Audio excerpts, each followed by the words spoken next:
Orang berpikir heran, apa yang mereka kejar ke Palestina? Andai ada orang ingin merebut Irak, masuk akal. Merebut Irak karena banyak sumur-sumur minyak. Andai ada mau ekspansi ke Kuwait, masuk akal, karena sumur minyak di Kuwait banyak. Kenapa kembali ke Palestina? Ada apa? Tanah yang tandus, tanah yang kering kerontang. Mereka ingin membuat sebuah negara dengan keyakinan akan turun Mesias, sang juru selamat yang dijanjikan oleh Tuhan, dengan syarat orang-orang Yahudi mesti kembali ke negeri yang dijanjikan Tuhan. Yang kedua, Mesias sedang menunggu. Mesias melihat ke bawah. Kalau dia tengok di bawah masih banyak gurun pasir, dia tidak mau turun. Dia ingin melihat hijau. Kalau sudah dibentang karpet hijau, baru dia turun ke bawah. Maka yang dimaksud dengan hijau itu adalah ditanami tanaman-tanaman hijau, penghijauan yang luar biasa. Dan ketika Israel masuk ke Palestina, mereka ambil tanah itu, mereka hancurkan rumah orang Islam, mereka buat tembok panjang. Penjara terbesar dan terpanjang di dunia adalah Palestina. Mereka kurung orang Palestina. Mereka buat tembok beton yang tinggi, panjangnya 700 km lebih. Dari Pekanbaru kita lihat, Anda menuju Medan Sumatera Utara 600 km. Mereka membuat tembok tinggi 700 km. Bayangkan, umat Islam terisolir dan mereka tanami hijau-hijau. Makanya Allah berkuasa. Allah mau tunjukkan kuasa, lalu Allah buat tanaman hijau itu menyala. Dalam pokok yang hijau itu menyala beberapa bulan yang lalu. Heran orang, Allah mau menunjukkan kekuasaannya. Kalian tidak mau tolong Palestina, aku yang akan menolongnya. Tanaman yang hijau yang mereka tanam itu tiba-tiba terbakar. Tidak ada yang bisa mematikannya. Sampai-sampai reporter wartawan Amerika mengatakan, tidak ada yang bisa mematikan kebakaran ini kecuali Tuhan, karena Dia yang membakarnya. Mengerti keadaan kita zaman sekarang. Jangan sampai dikatakan Palestina bukan urusan kita. Ini kan masalah politik. Indonesia ya Indonesia, Palestina ya Palestina. Antum tidak mengerti masalah dunia. Palestina adalah masalah umat Islam. Subhanalladzi asra bi'abdihi. Maha suci Allah yang sudah memperjalankan hambanya minal masjidil haram, dari masjidil haram, ilal masjidil aqsa, masjidil aqsa, masjidil aqsa Palestina. Kita yang tertulis dalam kitab suci kita bahwa kita punya ikatan emosional. Kenapa kita tidak yakin itu? Yahudi ajarannya dibuat-buat, ajarannya mitos, tapi mereka punya keyakinan yang luar biasa. Mereka rebut negeri itu, mereka kuasai, mereka hancurkan negeri musuh. Atas dasar apa? Keyakinan bahwa Mesias akan datang. Yang kelima, apa yang mereka lakukan untuk Palestina? Mereka meyakini ada Temple of King Solomon, tempel kuil King Solomon, Raja Sulaiman.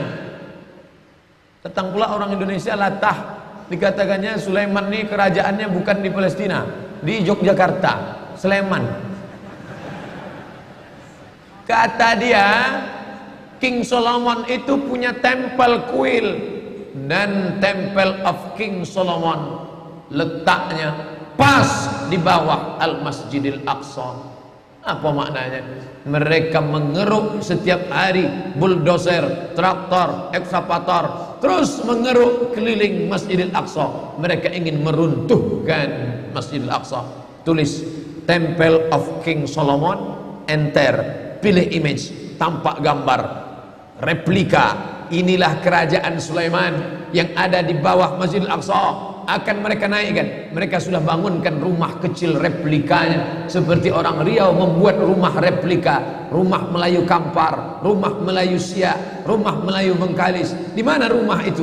Di Purna MTQ. Anak-anak kita kalau mau tahu bagaimana rumah Melayu Kampar, bagaimana rumah Melayu Siak, bagaimana rumah Melayu Pelalawan, pergi ke sana. Sebagiannya ada, sebagian tak ada, entah kemana perginya. Tapi mereka membuatkan itu. Inilah dia replika kerajaan Temple of King Solomon. Artinya apa? Mereka ingin menghancurkan Al-Masjidil Aqsa berkeping, sampai akhirnya disitulah nanti kemarahan umat Islam. Entah marah entah tidak, melihat gayanya tak marah. Oh, kalian hancur-hancurkanlah. Banyak lagi urusan kami sibuk dengan ini. Tapi akan ada hamba-hamba Allah. La tazulu fi ummati ta'ifatun min ummati. Akan tetap ada sekelompok umatku yang memperjuangkan agamaku, kata Allah Subhanahu wa ta'ala. Yang terakhir, yang kelima, akan turun Mesias. Kapan itu terjadi? Ketika terjadi perang besar. Sebetulnya dalam agama Islam sudah dituliskan yang dimaksud dengan Mesias itu siapa. Kata Imam Al-Hafiz Ibnu Hajar Al-Asqalani dalam Fathul Bari, yang dimaksud dengan yang dinanti-nanti mereka itu adalah Dajjal. Dajjal itulah sesungguhnya yang sedang mereka nanti. 70,000 Yahudi wara'ad Dajjal. Ada 70.000 Yahudi yang akan berada di belakang Dajjal ketika dia turun nanti. Makanya tiap hari, tiap petang kita berkata, Allahumma inni a'udzubika min adzabi jahannam wa min adzabil qabri wa min fitnatil mahya wal mamat wa min syarri fitnatil masihid Dajjal. Dajjal itulah yang sedang mereka tunggu. Dajjal itulah yang sedang mereka nanti-nantikan. Kita menantikan kedatangan, dia pun juga menantikan akan kedatangannya. Bedanya apa?